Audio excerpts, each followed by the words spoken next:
Tonight's presentation was Justice Served. Mike Bush is our presenter. Mike is president of Savvy Aviation Incorporated, and he's also an author for numerous aviation publications. Mike holds a certified flight instructor certificate, an A&P mechanic certificate with inspection authorization, an aviation maintenance technician of the year in 2008, and of course, a member of the EAA. Mike, thanks so much for being with us tonight. I'm going to turn control of the presentation over to you. Good evening, Tim. Good evening, everybody. It looks like we have a very nice turnout tonight. The title of tonight's presentation was Justice Served. Is a little bit unusual, and this presentation is a little bit unusual for me. I'm going to tell you the story of an aircraft accident and trace it through the process of investigation by the NTSB and then the litigation that followed. I'll tell you what I know about this accident, which is quite a bit because I was retained as an expert witness in the litigation, so I was privy to an awful lot of interesting information about the case. But I think it illustrates some interesting points about how our system works with regard to aircraft accidents. So this all started about 7.5 years ago, in December 2012. A father and his son arrived at an airport to pick up their Cessna 421C, beautiful pressurized cabin class twin, from a shop where it had been there for quite a few months. It underwent both a new paint job and an annual inspection. So the airplane had been down for quite a long time. And they were picking it up from maintenance, and they were going to be ferrying it back to their home base airport. The son had gone up on a test flight with one of the mechanics. They found a few things that needed adjustment and a few cosmetic issues, and so some tweaks were made to the airplane after this first flight. And at this point, the son got back into the airplane to fly it to the home base, which was a short flight away, and his dad was going to drive to the home base airport and pick up the son after they put the airplane away in its hangar. The pilot ran up the engines. It was kind of an extended run up. He was checking a bunch of stuff since this was a post-maintenance test flight and they had made some adjustments and so on. And then he taxied to the departure end of the airport. This was a small non-towered airport, and proceeded to take off. The takeoff was witnessed by a mechanic who told investigators that the aircraft lifted off about halfway down the 3,500-foot runway and initially seemed to climb at a normal rate. And then suddenly it yawed to the left. The nose continued to pitch up. Then the aircraft descended almost vertically into the ground, destroying the aircraft, which was largely consumed by fire, and obviously killing the pilot, who was the sole occupant on board. There were a couple of witnesses to this accident. One observed that the right propeller was turning, but the left propeller was not turning. And another witness, who was a flight instructor, told investigators that it looked like a VMC roll. VMC roll is what happens in a piston twin that's operating with one engine running and the other engine failed. If the airspeed gets low enough, below an airspeed called VMC, a minimum control speed, that the rudder no longer has enough authority to counteract the asymmetric yaw from the one operating engine and the one non-operating engine. And at that point, the rudder no longer has enough authority and the aircraft becomes uncontrollable. So every twin pilot knows that it's very important not to let the aircraft get below VMC. So obviously the accident was investigated. This was a fatal accident, so the NTSB got involved. They called in participating investigators from Cessna, who was the manufacturer of the aircraft, and from Continental Motors, who was the manufacturer of the GTSIO 520 engines on this Cessna 421. Both of the engines were recovered from the wreckage.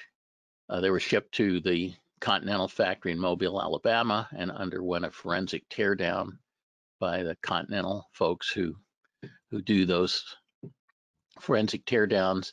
And there was an FAA representative, an FAA inspector who supervised the teardowns. During those teardown inspection at Continental, the engines, the left engine, the one that failed, it's the rear main bearing, number one main bearing, was found to be rotated, in other words, displaced in the saddle, damaged and distorted severely with bearing material extruded from the steel backing and with fragments of the bearing found in the oil sump. There were damaged signatures consistent with oil starvation on that number one bearing, which was almost totally destroyed, the number three bearing, which was the next one forward, and the number one and number two connecting rod bearings, which are the rear two connecting rods, and the corresponding crankshaft journal. So pretty much everything towards the aft end of the engine sustained damage from what was obviously systemic oil starvation. On the back of the engine, there are two gears. There's a smaller but thicker gear that's mounted to the crankshaft, which mates with a larger but thinner gear that's bolted to the back of the camshaft. The camshaft turns at 1/2 crankshaft speed, so the camshaft gear has twice as many teeth and rotates at half the speed as the crankshaft gear, which is smaller but much thicker and beefier. But at any rate, there were 5 teeth sheared off of the camshaft gear, which caused the camshaft to stop rotating.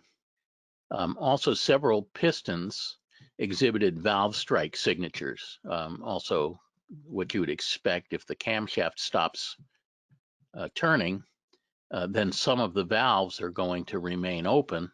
And then when the pistons come up and the valve is still open, the piston strikes the valve and it makes a little smiley mark on the top of the piston, which is called a valve strike signature. So those valve strike signatures confirm that the camshaft had stopped rotating and some of the valves were stuck in the open position.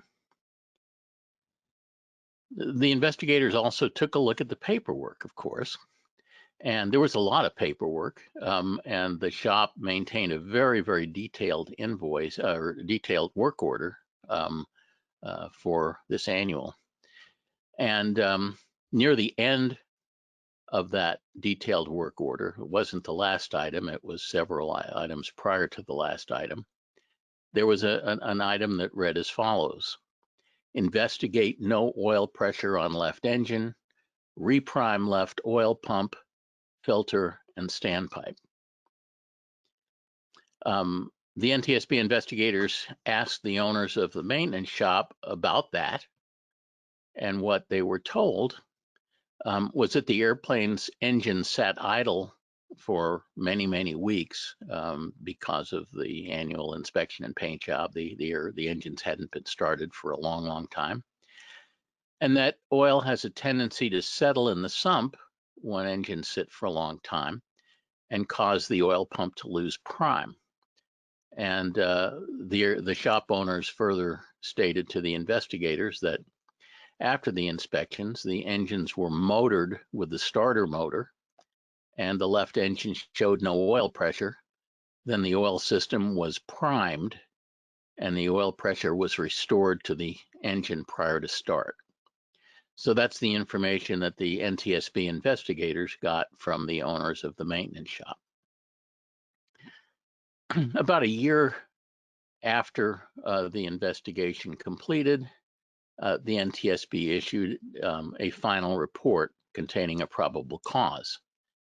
And the probable cause determination from the NTSB read as follows. Said the probable cause was the pilot's failure to follow established engine out procedures and to maintain a proper airspeed after total loss of engine power on one of the airplane's two engines during initial climb. Contributing to the accident was the total loss of engine power due to loss of torque on crankcase bolts for reasons that could not be determined because of impact and fire-related damage to the engine. So that concluded the NTSB's investigation, and that occurred a little over a year after the accident took place. That's typically how long NTSB investigations take before the final report with probable cause is published.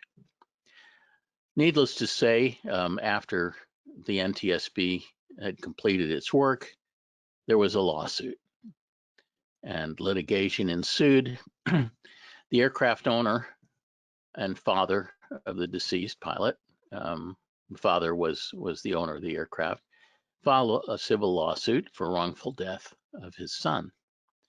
And that the plaintiffs to that suit were both the father and the son's wife were the two plaintiffs. The defendants in the case included pretty much everybody that could be sued, which is typical in these cases. And that included the shop that performed the annual inspection, the firm that overhauled the engines, which was Ram Aircraft, the manufacturer of the aircraft, which was Cessna Aircraft Corporation, and the manufacturer of the engine, Continental Motors, and the manufacturer of the propellers, Hartzell. So all of these were defendants in the lawsuit. A lot of lawyers involved, very expensive litigation, went on for a long time. However, what didn't go on for a long time was the participation of the shop. The shop's insurance carrier very, very quickly settled with the plaintiffs for the maximum limit of the shop's liability insurance policy, which was about $1 million. So very quickly into this litigation process, the shop that did the annual was settled out of the case for the limits of its insurance. And that left only what I'd call the deep pocket defendants in the case, the corporations, Ram, Cessna, Continental, and Hartzell. The shop itself is quite a small operation with, it was a husband and wife owned business with a few mechanics, but not, it wasn't a big company like these other companies. At any rate, years of costly discovery ensued. A lot of lawyers involved. Legal bills were absolutely astronomical. There were numerous depositions taken of many fact witnesses, everybody who witnessed the crash, the father who, of course, was on scene, the mechanics who worked on the airplane, the owners of the shop, a lot of fact witnesses to this case, and also the various lawyers, both on the plaintiff and defendant side, hired what I'd call an all-star cast of superbly well-qualified expert witnesses to testify. And I happen to be one of those expert witnesses who was engaged by Ram Aircraft as part of its defense. So that's why I got involved on the inside track of this litigation, and why I learned quite a bit about the crash. The discovery process also included, and this was really quite a fascinating experience for me, but it included a second and much more detailed forensic teardown inspection of the engines, particularly the left engine, which is the one that failed, at a at a probably the premier forensic laboratory in the country called McSwain Engineering in Pensacola, Florida. And I attended that forensic teardown along with a whole bunch of other experts and a whole slew of lawyers. There were a lot of people in that room. And I took a lot of photographs and I took a lot of notes and ultimately wrote a long report called a Rule 26 report on what I saw and concluded as a result of that second and much more detailed forensic teardown of the engine. And based on what I saw, both during the McSwain teardown and also after reading the detailed depositions of all of the fact witnesses and other expert witnesses and so on, I was obviously, as an expert witness, was being called upon to render my opinion as to what really happened. And I concluded as follows. I concluded that the shop's lead mechanic, who was an ANPIA and who had been assigned to this particular annual inspection, ran up the left engine of this Cessna 421 3 different times with no oil pressure. And the best of my ability to determine from all of the evidence that I looked at, he ran up the engines to pretty high power, subsequently saw that there was no oil pressure indication on the left engine. He didn't really believe what he was seeing, so he shut down the engines and he swapped the hoses from the two engines to the opposite oil pressure gauges, so that the right engine was connected to the left gauge and the left engine was connected to the right gauge. Then ran up the engine again, and found again that the left engine was producing no oil pressure. This time that zero indication was on the right gauge because he'd hooked them up the opposite direction. He then proceeded to swap the hoses back, ran it up a 3rd time, and got no oil pressure on the left engine, and ultimately went back into the shop, pulled the airplane back into the hangar, and told his boss, who was a co-owner of the shop, that there was no oil pressure on the left engine of the aircraft. The shop owner, who was told that there was no oil pressure on the left engine, but I don't believe that he was told that there were 3 separate no oil pressure run-ups. The owner called Continental Tech Support in Mobile and asked for some guidance. Said we have a Gitzo 520 on a Cessna 421, and it's not registering oil pressure. The Continental Tech rep indicated that he thought that probably the oil pump had lost its prime, and that was not an unheard of occurrence on these Gitzo engines particularly. And he gave the shop a recommended procedure for repriming the oil pump. The recommended procedure involved removing the top spark plugs from the engine, pressurizing the crankcase with shop air to force oil into the oil pickup tube and into the oil pump, and then motoring the engine with the starter motor until an oil pressure indication was observed on the gauge. So the shop went through this repriming procedure, and indeed it worked. Ultimately, they were able to get an oil pressure registration on the oil pressure gauge, so the pump was successfully reprimed. What the shop never did was to consider the possibility that the engine might have been damaged during the no oil pressure run-ups. So what they didn't do, and that it seemed to me under the circumstances they should have done, they didn't drain and strain the oil and look to see if there was any metal in the oil. They didn't cut open and inspect the oil filter.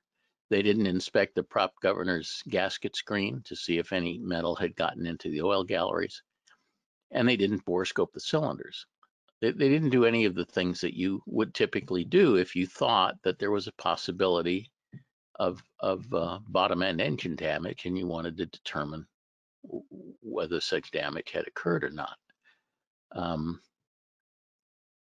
Any rate, what I saw with my own eyes during the McSwain teardown was indeed that the number one main bearing was completely destroyed. I've seen a lot of failed bearings, but this one, there was just pretty much nothing left of it but the steel shells. All of the bearing material had departed and was extruded out, and a lot of it was not connected to the bearing anymore, and it wound up down the oil pan.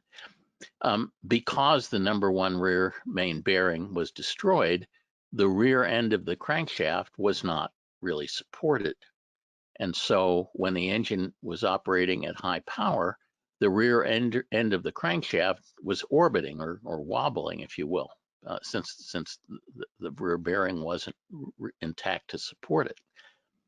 And when the rear end of the crankshaft orbited, it took the crankshaft gear that was bolted to the back of it with it. So that gear was orbiting and was smashing repetitively into the camshaft gear, which is a larger diameter gear with twice as many teeth, but it's also a thinner gear and a lot more fragile. And the result of that bashing by the orbiting crankshaft gear was that it knocked 3 teeth completely off of the gear, the camshaft gear, and partially removed 2 more teeth for a total of 5. And there were enough teeth missing that the camshaft gear just stopped rotating completely, and obviously the valve strikes confirmed that was the case. And when the camshaft stopped rotating, the propeller governor stopped rotating, because the prop governor is powered by the front by a bevel gear that's mounted on the front of the camshaft. So the prop governor stopped turning when the camshaft stopped turning, and when the prop governor stopped turning, the propeller automatically went into feather.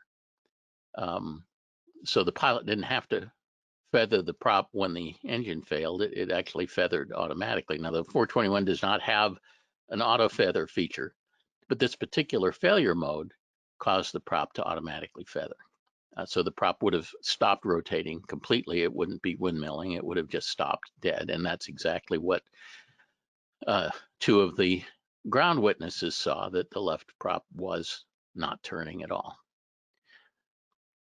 Now, under this circumstance, with the left engine completely failed and the left prop feathered, all the pilot would have needed to do was add a little forward pressure to lower the nose enough to maintain a speed called VYSE, which is best single engine rate of climb speed.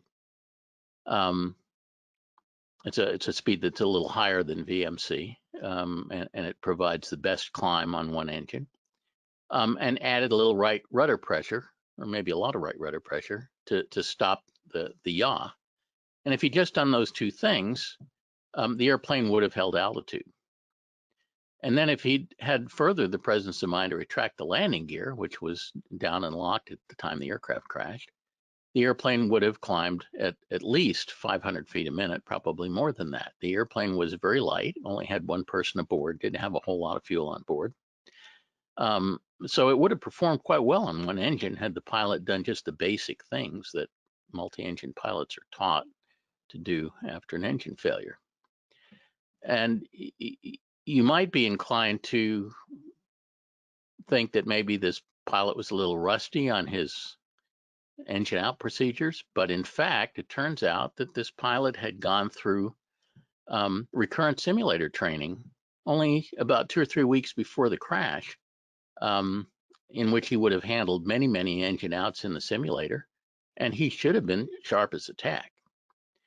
But in fact, what happened was that when the engine failed, he froze up and allowed the airspeed to deteriorate below minimum control speed.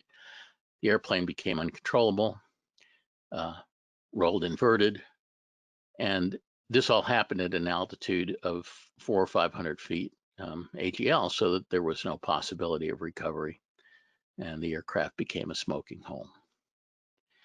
So at any rate, all of this stuff came out in the discovery phase of the litigation. And then the case went to trial. After about 2 years of discovery. Before it went into the courtroom, the plaintiff entered voluntary dismissal of its complaints against Ram, Cessna, and Hartzell, leaving Continental Motors as the sole remaining defendant. So by the time discovery was over and the trial phase started, the plaintiffs had decided that they were going to, that their theory of the case was that Continental Motors was responsible for the crash, and so they released Ram, Cessna, and Hartzell from the case. Now, I was engaged as an expert witness for Ram, so this actually terminated my involvement in the case, and I did not testify at trial, nor did I have a chance to sit in on the trial, which I think would have been quite interesting. At any rate, the plaintiff attorneys argued that the engine failure was caused by failure of a component called the viscous torsional vibration damper. This is a component that's unique to Continental Gitzo 520 engines. It's not used on any other Continental engine or any Lycoming engine for that matter. And it provides some additional vibration dampening beyond what the movable counterweights on the crankshaft provide. Because during the development of the Gitzo 520 engine, which is I believe a 375 horsepower engine, they determined that the counterweights on the crankshaft did not provide sufficient damping of power pulses, and they needed some additional damping. So they added this viscous torsional vibration damper, which is mounted on the back of the starter adapter, which is geared to the crankshaft, and it provides additional damping. It's only found on this particular Gitzo series of engines, which are used on the Cessna 421. So the plaintiffs just, made the case that it was failure of this component that caused the engine to fail. Now, it is true, and I'm sure that the plaintiff witnesses brought this out in great detail, that these viscous dampers have had a history of problems and have caused a number of failures of Gitzo 520 engines. And in fact, that there's a quite expensive recurrent AD on these viscous dampers that came about because of a number of accidents caused by failure of this component. However, the viscous dampers of both engines were inspected at McSwain. They're hermetically sealed units. I'll put the previous slide up, but they contain an outer housing that's sealed up, then an inner heavy ring called an inertia ring, and in between the inertia ring and the housing is a viscous fluid. So these dampers during the McSwain teardown were sliced open with a laser cutter and inspected internally. You can't inspect these things without destroying them, and so they're not typically inspected as a matter of routine inspection. But during this forensic teardown at McSwain, these dampers were cut open so that they could be inspected internally. And what was found at McSwain, interestingly enough, was that the left viscous damper, that is the one on the engine that failed, was in perfect condition. But the right viscous damper, the one on the engine that didn't fail, was in rather bad shape. It was kind of interesting. But despite that, the plaintiff attorneys made the case and apparently persuaded the jury that failure of the viscous damper was the cause of the failure of the left engine that precipitated the crash. And they also somehow convinced the jury, despite what the NTSB had found, which was that the pilot was primarily responsible for the crash because he mishandled the engine out, and pilots are supposed to be able to handle those. The jury in this case found that the pilot was not at fault. So on March 13th, 2019, a little over a year ago, the jury rendered its verdict and found Continental Motors to be 100% responsible for the crash and awarded $5 million to the pilot's wife and father. Now, I found this a little hard to accept. As I said, I wasn't in the trial because I was an expert for RAM, and RAM was removed from the case just prior to the start of the trial. But I talked to a very senior jury consultant who had a background in human factors, and she indicated to me that this was not an unusual thing in aircraft litigation. The way she phrased it to me, she said, it's harder to shoot a puppy dog than a brick wall. And what she meant by that was that people like dead pilots and working class aircraft mechanics tend to be very sympathetic defendants to a jury, but big corporations tend to not be sympathetic, and juries are much more likely to render a verdict against a big corporation than they are to render a verdict against an individual or a small mom and pop company, unless the defense attorney for the big corporation has the talent of humanizing somehow that big corporation, which is a very difficult thing for an attorney to do, and not many attorneys have the ability to do that. So at any rate, that sort of ends my story. Just in case you were wondering, the shop that performed the annual is still very much in business. And at that, Tim, that sort of concludes my presentation, and I think maybe we'll have some interesting questions and discussion about some of the issues that were raised here. Before we go to Q&A, I just would like to mention, and this is probably the last webinar that I'm going to be able to make this announcement, that my company is still offering its breakdown assistance service, which is, we call it our AAA for GA service, 24/7 hotline for helping owners that run into airplane problems. We're still offering it for free. This was an offer that we initiated during this COVID-19 period, and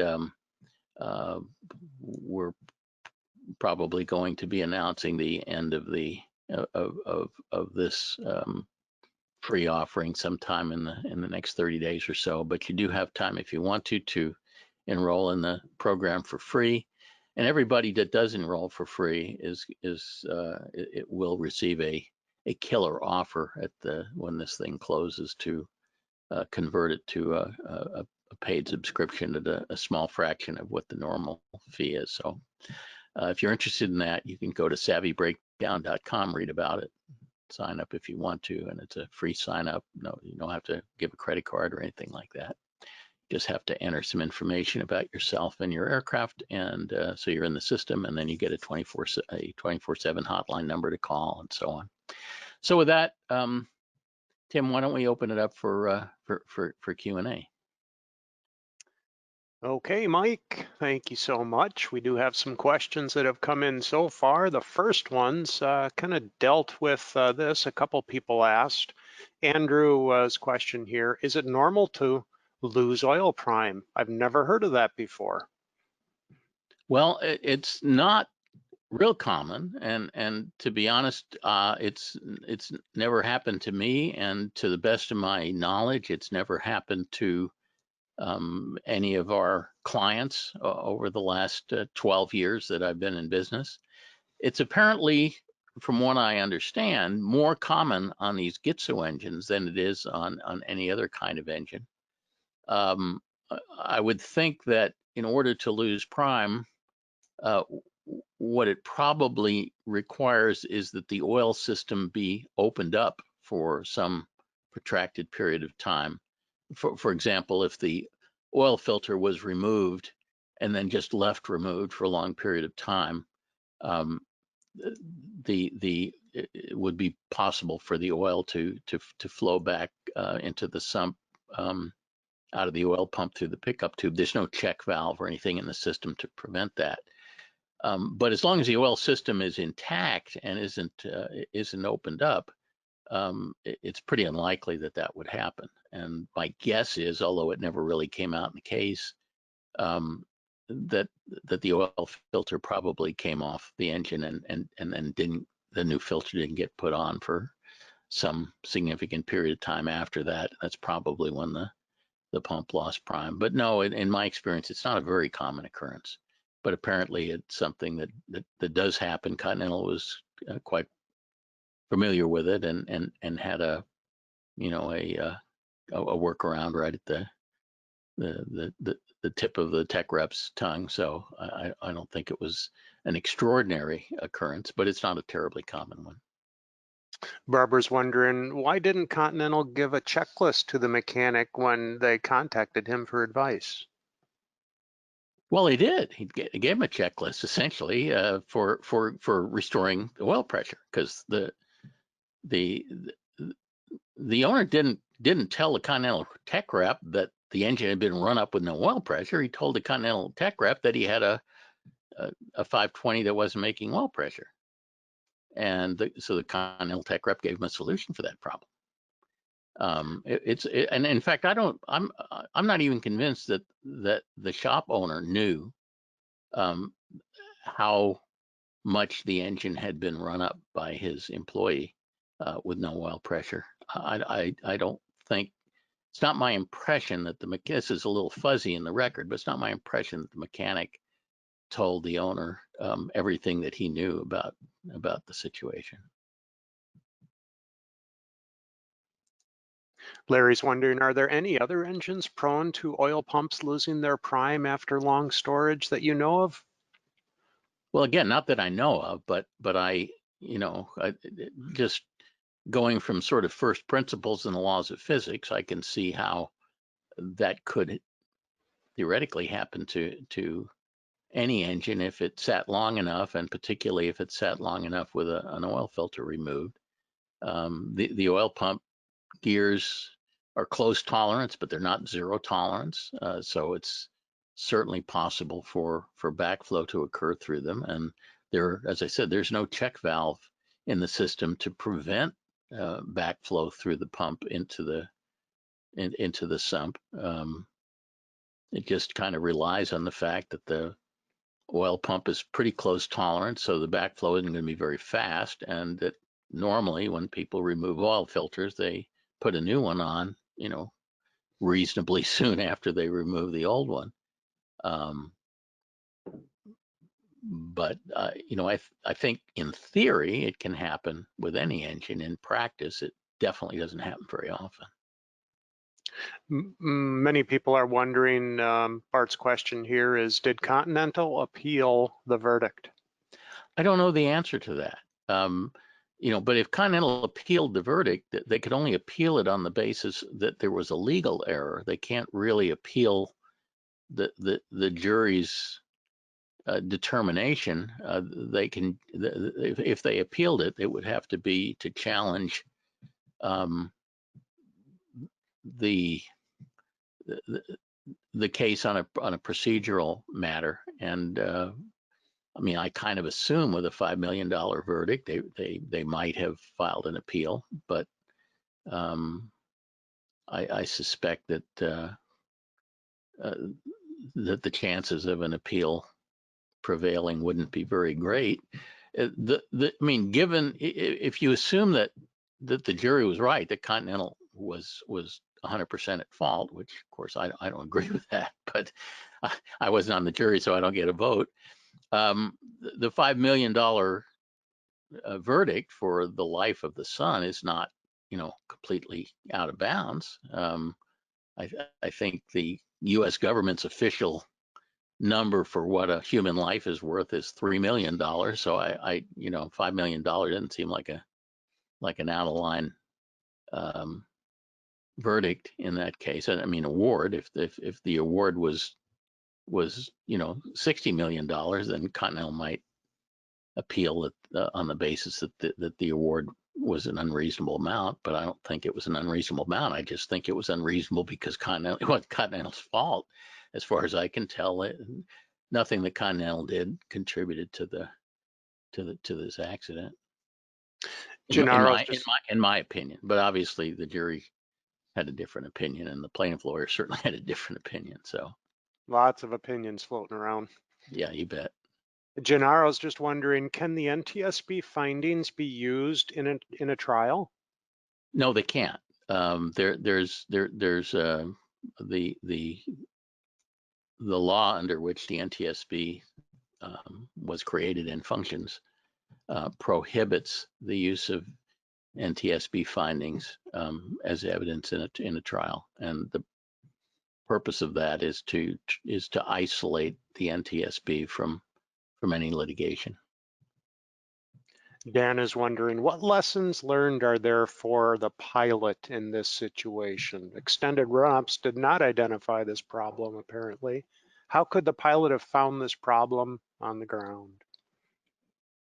Well, the pilot probably couldn't have found this problem on the ground because, unless the offending mechanic had fessed up and said, "Oh, by the way, a funny thing happened to me when I was running up your airplane." I don't think that happened. But on the other hand, the pilot should have been able to handle this engine out. This should not have been a fatal occurrence. This should have been an engine failure. As multi-engine pilots, we practice this stuff on a regular basis. And in fact, I was quite surprised when I was looking into this case to find out that in fact the pilot was fresh out of recurrent training, so he should have been able to handle this problem. The fact that he froze indicates to me that at the very least he did not have the appropriate mindset that one should have during the first 5 hours or so after an airplane comes out of heavy maintenance, something like an annual inspection. You have to have a test pilot's mindset. I've written about this a lot, about post-maintenance flights and so on. But you have to, if I were flying that airplane on before takeoff, I would be repeating to myself, this is the flight where something's going to go wrong. This is the flight where something's going to go wrong. And apparently this pilot was not in the frame of mind of expecting something to go wrong. So he froze up. This would, as I indicated, as an experienced multi-engine pilot, this particular failure should have been an easy one to recover from, because the airplane did a big part of the pilot's job. It identified the failed engine and feathered the propeller all by itself because of the unusual nature of this failure. And so the pilot didn't have to do any of that. Basically, all he had to do is push the nose down and keep the nose straight with the rudder pedals, and the airplane would have flown fine. And then when he recovered his composure and said, "Oh, gee, the landing gear's still down," and retracted the landing gear, the airplane would have climbed just fine as well. But he had a startle reflex, obviously, when this engine failed, and it just kind of paralyzed him. And unfortunately, in a situation like this, you don't have a lot of time to react to it. You have to do the right thing almost instinctively. And that's the reason we go through recurrent training on engine out procedures. And it should, it's supposed to be in our muscle memory, so we don't have to sit and think about it. And I was frankly surprised that the pilot didn't handle it better. But to come to the conclusion that the pilot was not at fault, to me, doesn't make a lot of sense. And obviously the NTSB felt that the principal fault was with the pilot, with a secondary fault being something about the engine failure. The NTSB did not learn that the engine had been run up repeatedly with no oil pressure. That's something that came out in discovery, the litigation process, and made it pretty clear how this all happened. There is a video from our archive in webinars of a past webinar you did talking about post-maintenance test flying. Yes, indeed. Lots of good suggestions there. So let's see here. John's question then, if your plane has had an annual or a fair amount of work, should you plan on doing a number of trips around the pattern and be prepared to put the nose down before you have the confidence to leave the aerodrome? Well, absolutely. I mean, again, as Tim pointed out, I've done a prior webinar and written some articles and so on this very subject.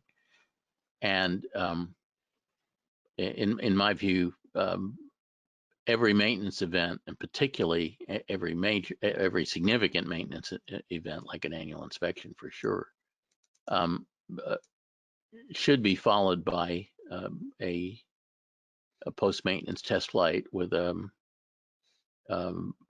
in the vicinity of the airport, day VMC, no passengers, and most important, performed with what I call a test pilot's mindset, which is the mental conviction that something is going to go wrong. By far the most likely time to have a hardware problem is when the aircraft comes out of maintenance. Now, this one was a little bit complicated by the fact that it had one flight after maintenance, actually with the son and the mechanic aboard, after which they made some adjustments. So the pilot may have felt, well, the post-maintenance test flight was done, everything was fine, I can relax, everything's cool. But in this case, the 1 hour or so of flight that was done during the flight with the mechanic was not sufficient to cause this failure. The failure required a combination of the bearing being almost completely destroyed, which probably took a while, and the operation of the engine at maximum power, which is what caused the rear of the crankshaft to flex significantly and to cause the failure of the crankshaft gear, which is what precipitated the total failure of the engine. So again, this was an interesting case. The reason I bring it up is I think there are a lot of lessons learned from it. Maximo says, I'm a single engine pilot, and every twin piston engine accident that I've read about, the fault is always given to the pilot. Why is it so difficult to control a twin in an engine loss? Well, I mean, first of all, that comment's not quite fair, because almost every single engine accident is caused by the pilot too. The statistics show that something like 80% of all aircraft accidents are caused by pilot error, and only maybe 20% of them are caused by some sort of hardware failure. And of the 20% that are caused by hardware failure, roughly half of them are caused by mechanics, and the other half of them are caused by something else. So the fact that accidents are caused by pilots is not something that's limited to twins. But it's also true that the most difficult aircraft to fly by far in the face of an engine failure is a conventional piston twin. Singles are real easy. If the engine fails, you only have one option. You know what to do. If an engine fails in a King Air, let's say a twin turboprop, the engine feathers all by itself, the rudder kicks in all by itself, and the other engine has enough power to climb at 1,500 feet a minute, so it's almost a non-event. And if you move up to a citation or something, it's even less of an event. So, you know, when I did do training in my piston twin, I recognize that it's the hardest aircraft of any aircraft to deal with in an engine failure. It gets easier as you go down the food chain, and it gets easier as you go up the food chain. The piston twins are simply right at the pinnacle of difficulty when it comes to engine failures, and that's why we have to work hard in recurrent training to learn how to deal with those things, and to get those failure procedures in our muscle memory, so we can do them unfailingly, accurately, and relatively quickly, because you don't have a whole lot of time to react to something like this. Timothy's wondering, was the engine having oil pressure trouble before coming to the shop? Not that I know of. I don't think there's anything wrong with the oil system of that airplane. Rose wondering, can you describe what GTSIO means, or what is unique about these engines? Yes, the GTSIO means geared, turbo supercharged, injected, and opposed. And what's unique about these particular engines is that they are basically an IO 520 engine with a 1.5 to 1 reduction gearbox on the front of them, and the crankshaft of these engines turns at a significantly higher speed than they do on a direct drive IO 520 or TSIO 520 engine. The engine produces a lot more horsepower because it's operating at higher RPM with the gearbox. And the bottom end components are under much higher stress than they are on a direct drive 520 engine, because most of the stresses vary with the square of the RPM, and the RPM is like 1.5 times what it is on a direct drive engine. So the stresses are much higher. And that's the reason, for example, that this viscous damper is used on the GTSIO 520s and not on any other 520s, because the power pulses that the crankshaft has to absorb from the rear cylinders are much greater than on direct drive engines, and they are so large that the normal counterweights on the crankshaft are not enough to handle them, and that's why the viscous damper was added. But I'm personally convinced the viscous damper had nothing to do with this crash, although it certainly had to do with other crashes. But the viscous damper on the engine that failed looked to be in perfect condition, so I don't think it had anything to do with the crash. However, the plaintiffs convinced the jury otherwise.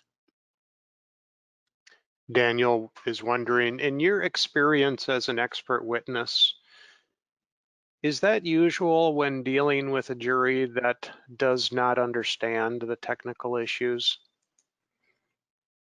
Well, what I'll say is this. Juries are always selected to make sure that there's no one on the jury that has any knowledge of the subject matter, typically any knowledge of aviation. Anybody who is knowledgeable is going to be eliminated from the jury by a peremptory challenge, because the lawyers from both sides want a jury that they can manipulate to their end by, convince them that their theory of the case is the correct theory of the case. So juries in general tend to be, very naive about these things. And plaintiff lawyers in these high profile, very expensive cases tend to be very talented at convincing a jury of whatever it is they want to convince a jury of. Tom's wondering, during any of the litigation, was there any discussion about when the major damage may have occurred on the left engine? In other words, after the 3 engine run-ups with no oil pressure and then the repriming oil pump following Continental's protocol. There was a subsequent test flight with the pilot and the mechanic. Then prior to the attempted short flight to home base airport, the pilot evidently took a long time to do a run-up. Do you think the catastrophic failure occurred prior to the attempted flight or when the engines were set at takeoff power? Well, okay, that's a complicated question, and I'll answer several different ways. First of all, I was not, I did not participate in the trial itself because the defendant that I was retained by was removed from, voluntarily dismissed from the case before the trial started. So I did not sit in on the trial, and I cannot tell you exactly what the plaintiff's arguments were. It would have been a very, very interesting trial to sit in on, and in a way I regret that that the company that hired me got dismissed from the case. Although, you know, as somebody that was rooting for them, I was glad that they got dismissed, but it deprived me of the ability to sit in and listen to the arguments, which I would have found very, very interesting, given my knowledge of what happened. And the question about did the catastrophic failure happen on the ground, that's kind of a bit of a malformed question. The catastrophic failure obviously happened at 500 feet AGL. But the catastrophic failure was, like most failures, was the result of a chain of events. The engine wouldn't have failed if the teeth on the camshaft gear hadn't failed, and the teeth on the camshaft gear wouldn't have failed if the crankshaft gear hadn't been orbiting, and the crankshaft gear wouldn't have been orbiting unless the bearing was almost completely destroyed. The bearing destruction didn't happen in a millisecond. It happened progressively over some period of time, and the rear of the crankshaft is not under high enough stress to cause this orbiting and the consequential damage to the camshaft gear, except when the engine is operating at very high power. So it may very well have been that the bearing was coming apart like crazy during the post-maintenance test flight, but as long as that didn't happen on takeoff, it probably wouldn't have been noticed. And the failure would have happened on the next time that full power was applied to the engine, and that's what happened. So it's impossible to pinpoint, a specific moment in time. This is something that happened over a period of time, but culminated in this failure of the camshaft gear, which precipitated the failure of the engine, and that happened about 500 feet above the ground on the second takeoff. Leo's wondering, should there have been any hints about the oil pressure during the run-ups?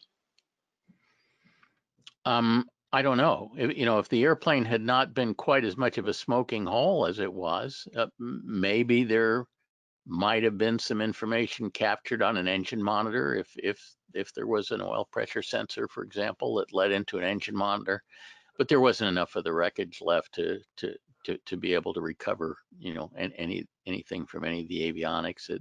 None of that evidence was available because it just wasn't very much left of the aircraft. It burned up in a fire, and the engines were recoverable, but they were pretty badly burned up too, and weren't in condition to operate or anything like that. But they were in condition to tear down and see what was going on inside. David's wondering, would you expect the broken and loose parts of the motor to make noticeable noise and vibration and give any early indication of a problem? No, I don't. I can't imagine that the pilot would have detected anything prior to the failure. Again, I can't say that for certain. That's just my professional best guess. Hal wonders, did the early settlement of $1 million enable the plaintiffs to continue to pursue the deep pockets of richer defendants?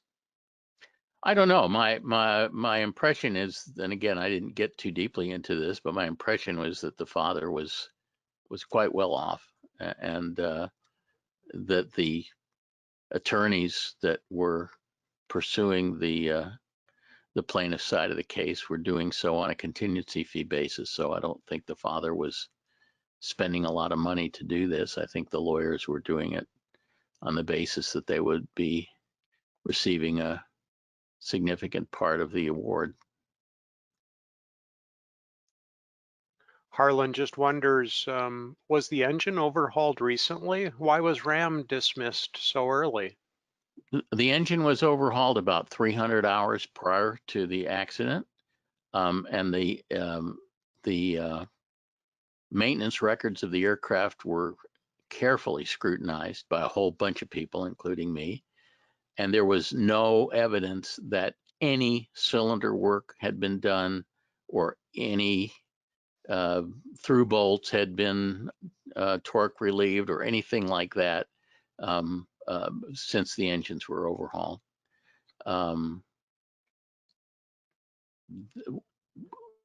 Why RAM was dismissed from the case is presumably because by the time the trial was ready to go before the jury, the plaintiffs had solidified on what their theory of the case was going to be, and their theory of the case centered around the viscous damper, which therefore was really not anything that RAM would have been responsible for. So I assume that's why that they dismissed against RAM and Hartzell and Cessna.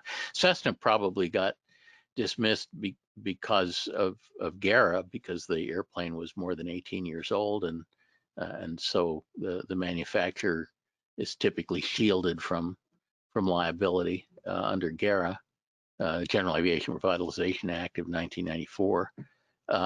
And I presume that Hartzell and RAM were dismissed from the case because the plaintiffs had decided that they were going to argue that it was the viscous damper, and so it was Continental's fault. A few people have commented, I'll read Eric's, which sums it. The A75 Continental on my J3 Cub used to lose prime if it sat unused for a couple of weeks. Same for a friend's J3 also. It's interesting. I don't have really any experience with the older, the A and C series Continental engines. So, but that's interesting intelligence. Certainly, with the big bore Continental engines, I've personally never experienced a loss of prime. I mean, I know anytime we, like, for example, when I change a turbocharger, for example, which involves opening up the oil system because there are oil hoses that go to the turbocharger. After the aircraft, after the engine goes back together, I always take out the top spark plugs and motor the engine, make sure I have oil pressure, just as a matter of routine before the first engine start.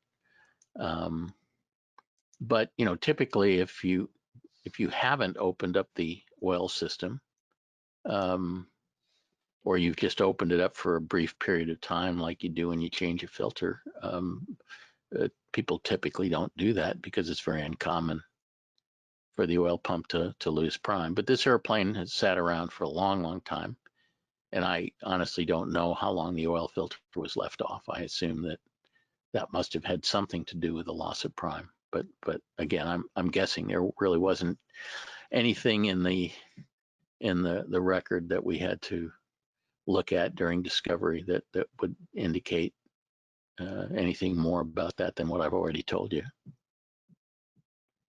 Bob's wondering, any rule of thumb on amount of time to check for possible damage after running with no oil pressure? Would you check after 5 minutes of running with no pressure, or what? Well, again, under these circumstances, if I knew that the engine had been run up at high power without oil pressure, for more than 10 or 15 seconds, you would minimally at least cut open the filter to see if any metal had been liberated, and you'd probably go a little further than that. And nothing was done along those lines. They simply treated it as, how do we get the oil pressure back, rather than considering, is it possible that there was some collateral damage to the engine when it did run without oil pressure? John wonders, would it have been prudent if from a mechanic viewpoint, if they would have tested the left engine against the right gauge only so as to not damage the suspect engine? I don't really understand the question, but certainly if you saw no oil pressure and you thought it might be a gauge problem, the appropriate thing would be to maybe swap those hoses like the mechanic did, but then motor the engine with a starter, not start it up again. Okay, because if you motor the engine with a starter, there's no stress on anything, and so you're not going to damage anything, even if there's no oil pressure. But when you run the engine, that's a different story. So what was done just wasn't real smart. David's wondering, could you point us to some reading material about having a test pilot mindset post-maintenance? I don't know. I mean, I don't have something at the tip of my tongue. Obviously, I'm sure there's lots of reading about test pilots and test pilot school curricula and all sorts of stuff. But when I say a test pilot mindset, I simply mean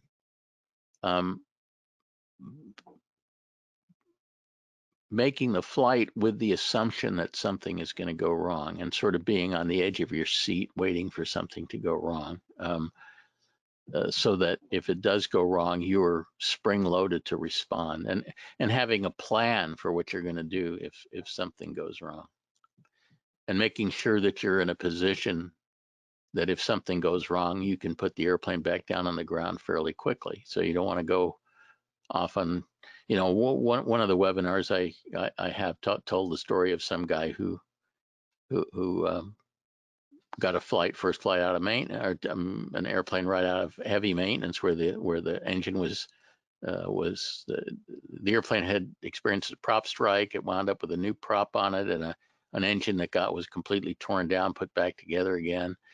And so the first flight after he was given back his airplane, he got in the airplane with his girlfriend and her kid, and took off on a big overwater flight over the Puget Sound to go get a $100 hamburger at Friday Harbor, and the engine came apart about halfway, and there wasn't a good place to put it down.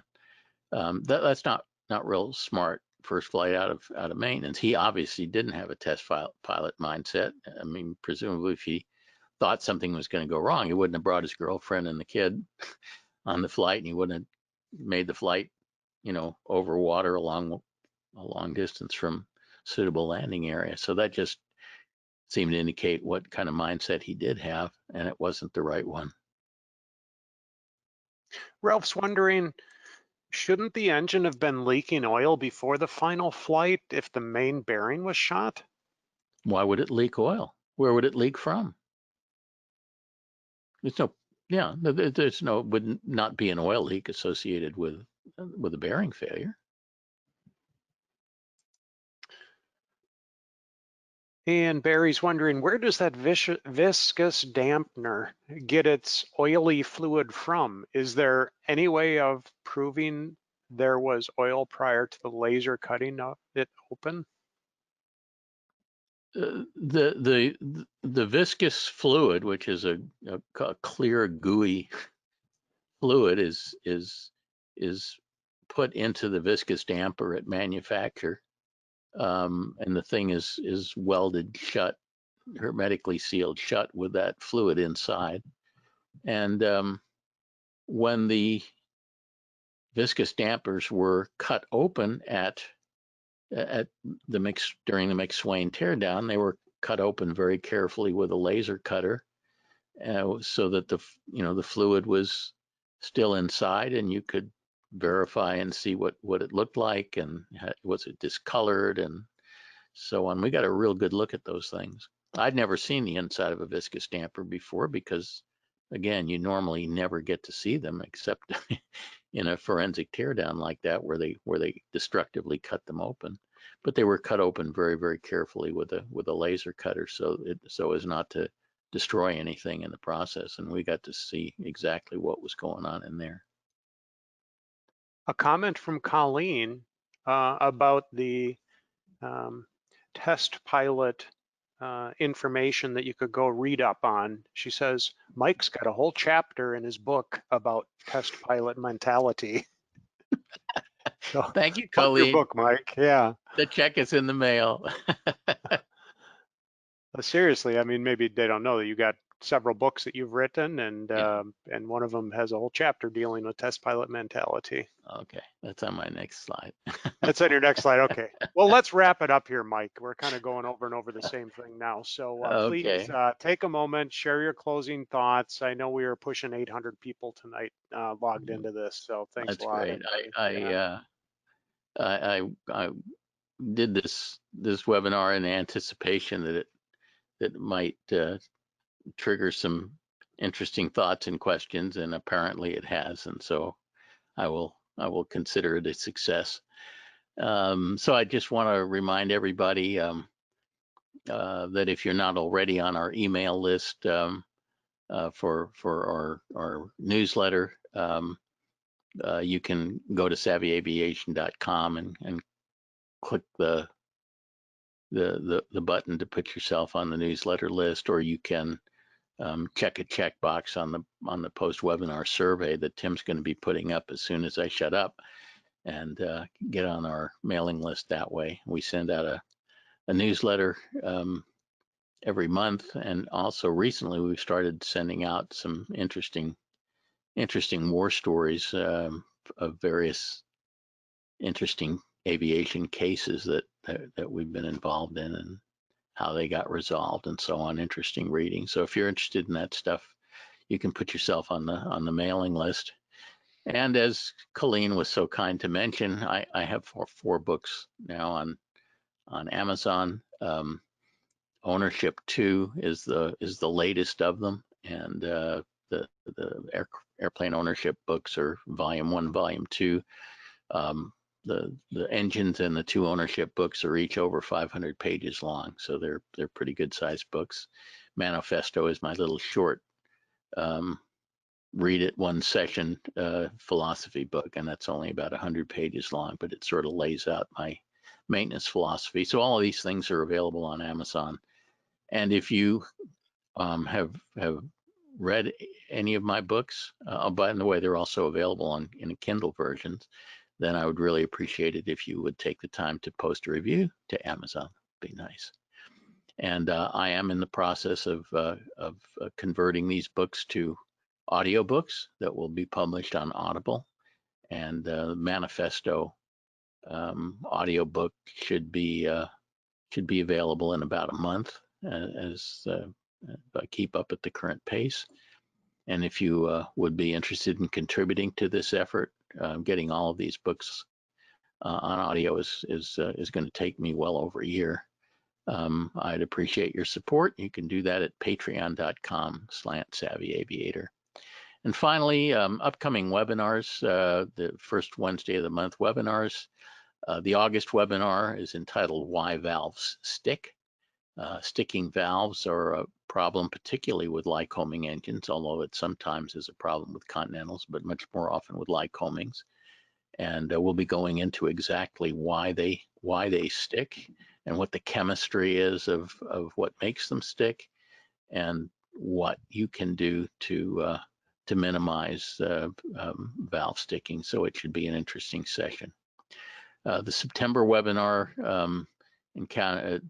which is titled Fresh Annual, tells a story of somebody, a first-time aircraft buyer who purchased a Piper Cherokee, and instead of doing a pre-buy, he agreed to have the seller do a fresh annual on the airplane and resolve any airworthiness issues before he picked up the airplane. He picked up the airplane, got it home. It turned out to be a catastrophe, and it turned out that he was in a very difficult position because of the things that he had done in terms of buying the airplane. There were made a lot of rookie mistakes that we'll be going through. So there are a lot of lessons learned from this story about what you should do and what you should not do when you're buying an airplane. And finally, the October webinar entitled Looming Mechanic Shortage. We'll be talking about something that I think is going to become a huge problem over the next couple of years, which is that there looks like there may not be enough mechanics around to maintain our airplanes. And so we'll talk about why that is and some of the things that we might be able to do about it. And one more time, I'll reiterate that for the next 30 days or so, you will be able to sign up for our 24/7 breakdown assistance service that Savvy Aviation provides at no cost. And that if you do sign up for it, then when this free COVID-19 offer expires, which will be fairly soon, you'll have the opportunity to convert to one of our paid services at a very, very large discount. So if you're interested in any of that stuff, you can go to savvybreakdown.com. And that's it, Tim. Well, thank you, Mike. Many people have commented thanking you for the presentation, and this is a real sobering topic you had for us tonight. Very enlightening, though. Thank you for sharing your opinions and findings with us so we can all hopefully have more knowledge and hopefully maybe prevent things like this from happening to others. So thank you so much for sharing again, Mike. You bet, Tim. To everybody who is logged in with us tonight, thank you all so much for joining us. Have a wonderful evening, everyone. Hope you can join us next week. Thanks, everybody. Bye.